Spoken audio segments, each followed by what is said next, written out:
Hey guys, welcome back to my channel, or welcome to my channel if you guys are new.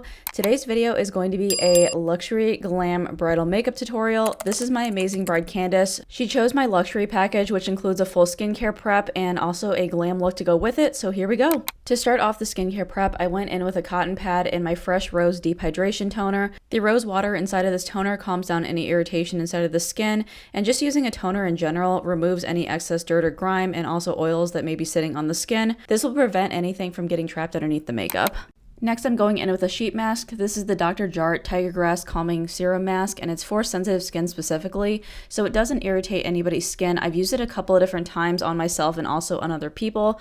It's not my favorite mask. I'm trying to replace the Tatcha sheet mask that I used to have. I had the older version, and I have not tried the newer version of it yet. I like to work in the serum from the sheet mask using a rose quartz roller. This one is by the brand Skin Gym. I'm not sure what specifically the benefits of rose quartz are over the jade rollers, but the rollers in general help diminish the appearance of fine lines and wrinkles. They brighten the skin tone by increasing lymphatic drainage, reducing blood vessels, and minimizing the appearance of pores. They also increase blood circulation and also reduce puffiness. And this is just a very luxurious experience for my bride, so that's why I like to include it with my luxury packages. The final step to the sheet mask process is doing a little mini facial massage on my brides. It just helps relax you in the morning. People don't realize how chaotic it usually gets, and just having a nice little massage on the temples and also down the face really helps calm and relax you on your wedding day. Now I am removing the sheet mask completely and disposing of it. Then I just work in the excess serum with my hands, kind of continuing the facial massage. I just feel like this mask personally does have so much excess serum in it that it was almost kind of hard to get rid of it. My Tatcha sheet mask had serum inside of it, but it had less of it to the point where I didn't have to spend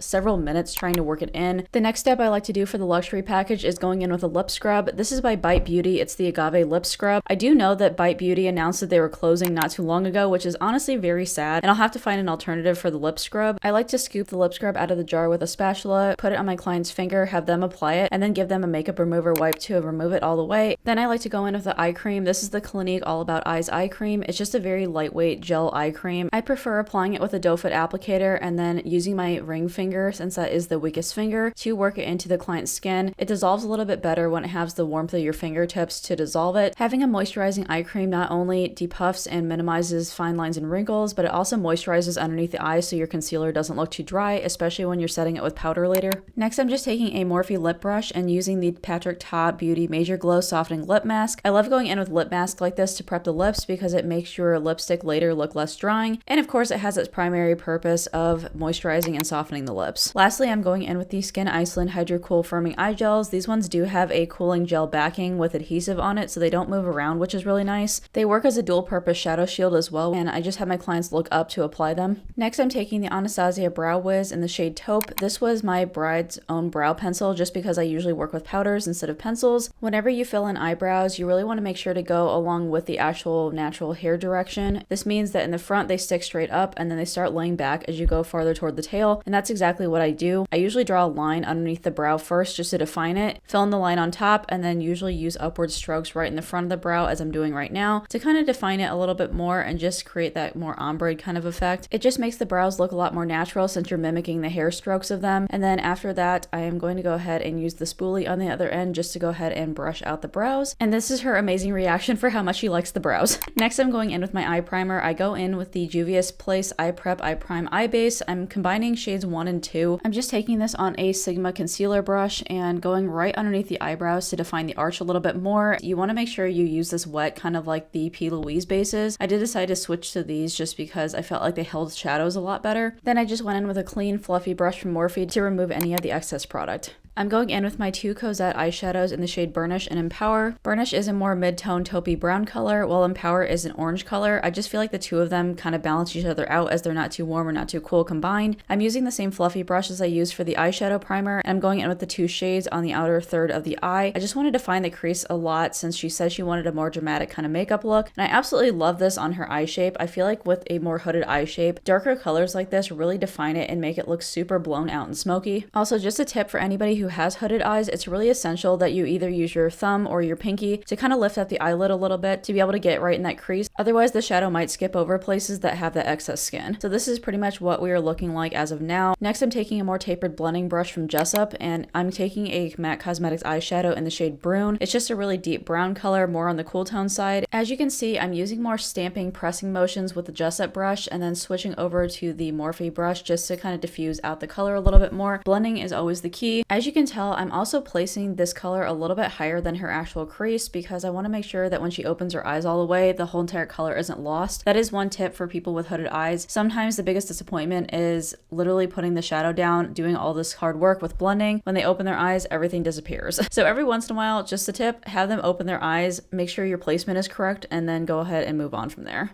Next, I'm taking a little pencil brush from Jessup. This was not my ideal brush that I wanted to use for this, but basically anything flat would work. I used the Anastasia pigments in the shade Crystal and Sand. The two combined to make a really pretty champagne sort of tone, and I absolutely love the combo of the two of them. I'm not sure if Anastasia actually sells these pigments anymore. When I'm placing these pigments, I just want to make sure that I'm not covering up any of the darker shadow that I have. I'm overlapping it maybe just slightly in the middle, but besides that, I just don't want to cover all the work that I did. I'm also placing this higher than the crease as well, just so you can see it when she opens her eyes all the way. And then here's me going back in with that Jessup brush. I did kind of overlap a little bit too much, and so I'm just blending that out. Next, I'm going in with the Eyeshow Beauty angled liner brush. This is literally the thinnest liner brush I think I've ever found before, and I'm taking the Inglot AMC gel liner. I'm just doing a liner straight across. I'm not doing any wing or anything. I just felt like for her eye shape, it'd be suitable to just do a liner straight across. The best tip I have when applying eyeliner is doing exactly what I'm doing here. I'm using my thumb and just lifting up the eyelid slightly, and this will pull the eyelid a little bit more taut and also kind of lift it a little bit so you can get right in the inner corner. A lot of artists make the mistake of not getting in the inner corner, so you have this awkward gap that starts abruptly and then stops abruptly because the liner doesn't continue all the way. I'm making it thick enough that the eyeliner will show with the dramatic eyelashes I'll put on her, but not so thick that it'll cover up her whole entire lid space. Next, I'll take the false lashes and measure them to her real ones. You want to start from the inner corner and then cut on the outside. This ensures that you have that nice gradient effect going on. I'm applying the Kiss Clear Lash Adhesive off camera. I like the clear one because I can truly see when it's drying. It takes around 50 to 60 seconds for the glue to get completely tacky, and that's when you want to put it on. You never want to apply them when they're wet, otherwise you have a hot gluey mess going on. Don't just waste time by standing around and shaking the lashes. Just set them down and then do something else. I use this time to apply mascara. I just took a disposable mascara wand and I use the pink ones just so I can tell if there's mascara on the wand or not. And I use the L'Oreal Lash Paradise mascara, and it's always waterproof. As you can tell, I'm slightly lifting up with my pinky on the lids just to ensure that I'm coating all of the lashes. It doesn't really matter in the grand scheme of things just because you're usually putting lashes over top of it, but I do like to make sure at least they're coated really well. Now you just see me gently removing the eye gels that I have, and it pretty much, as you can tell, just worked as a shadow shield, and the bride is literally super excited about the look. Oh my goodness, I loved her reactions. While those lashes are still drying and getting tacky, I go ahead and use this opportunity to foundation match. You just never want to stand around and not do anything. Once the lashes are done drying, I go ahead and apply them with my Tarte Lash Applicator, and these are the Tati TL4 lashes. They're just a super fluffy lash. I absolutely love them though because the bands are super flexible, so they don't really feel like they're super heavy. I mean, they obviously are very dramatic lashes, but I absolutely love them, especially on people with hooded eyes. All I'm doing, as you can see, is I'm just putting them right in the center of the lid first, and then after I put them on the lid initially, I am sticking them in the inner corner and the outer corner and just adjusting them as close to the lash line as I possibly can. Then I'm using my fingers to push up on the lashes a little bit more to make them a little bit more comfortable, and I'm also pushing in slightly just to make sure they're secure. This is the point where the bride actually started to feel like herself. She normally wears a full face of makeup with really dramatic lashes, so she started to feel like herself at this point. For foundation, I'm going in with the NARS Natural Radiant Longwear Foundation. It is a medium to full coverage gel-based foundation, and I am applying it all over with a brush and then using a damp sponge from the One and Other brand. I get them from CVS. I like going in with a concealer brush to put on foundation first just so I can control where the product goes and also how much coverage I want, and then I like blending it out with a sponge because otherwise I feel like there's a whole bunch of streak marks that happen. This bride did specifically request that I cover up as much of the freckles as I possibly could. She just wanted them all covered and she's used to that full coverage look, so I went in with a couple layers of foundation just to make sure everything was covered, and then I also blended down her neck too because her face and her body were a couple of different shades lighter than each other. I added extra coverage in the areas that I needed to. She mostly had a lot of freckles on her cheeks, so I wanted to make sure that was covered evenly. Next, I'm going in with concealer. I'm going in with the Too Faced Multi-Use Concealer, and I'm just using that right down the center of her face. I personally like using a concealer shade that is almost the exact same skin tone or same color as the actual foundation color. I usually don't like it to be super light or bright or anything. You can definitely do this as a personal preference, but I try to match it as closely as possible just so it looks a little bit more natural. I'm putting it down the center of the face, so down the forehead, down the bridge of the nose, on the sides of the nose, down the cupid's bow, and also on the chin. And then I'm just using it right up underneath the eyes. I do still use that traditional upside down triangle method.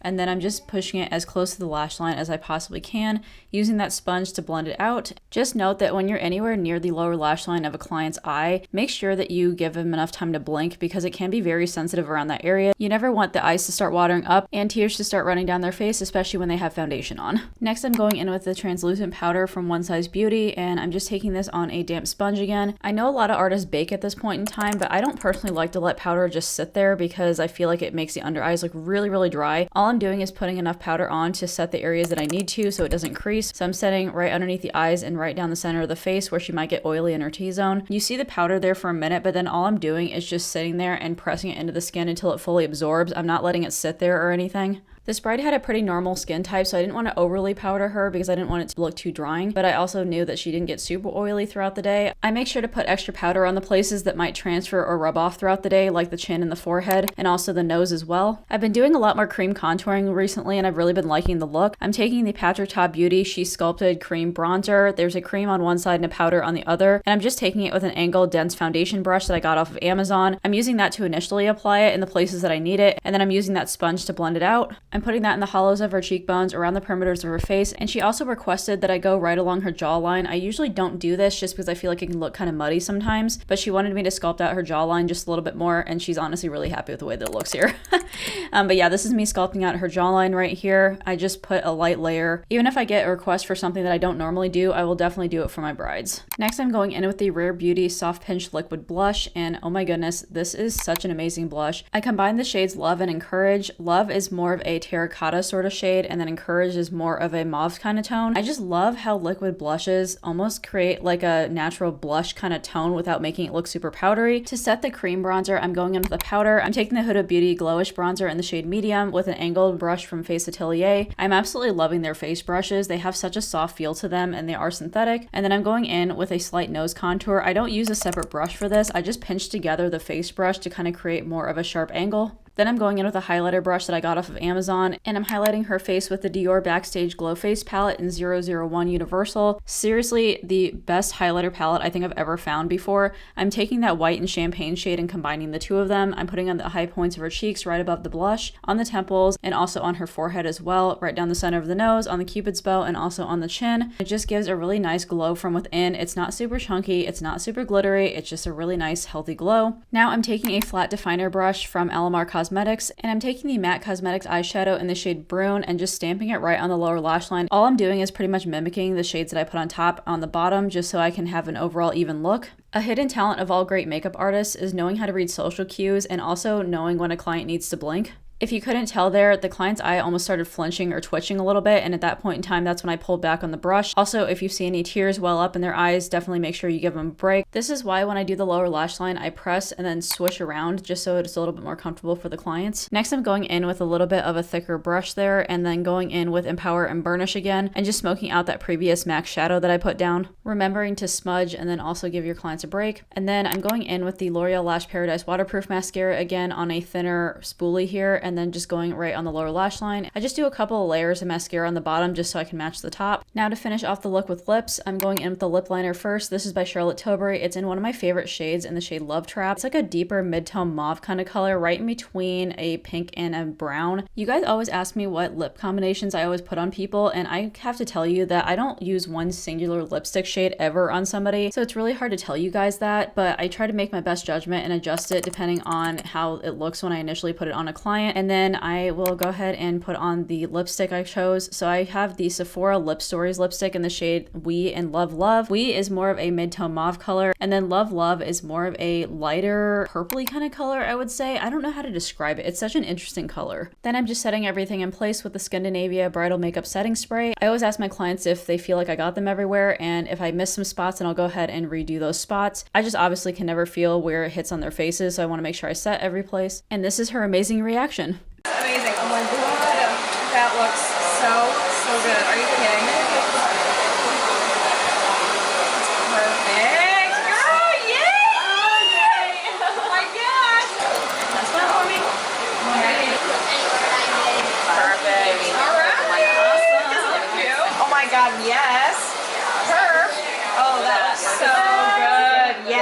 Oh, I love you. These are the pictures I took of her. I hope you guys really enjoy, and don't forget to like and subscribe for more videos.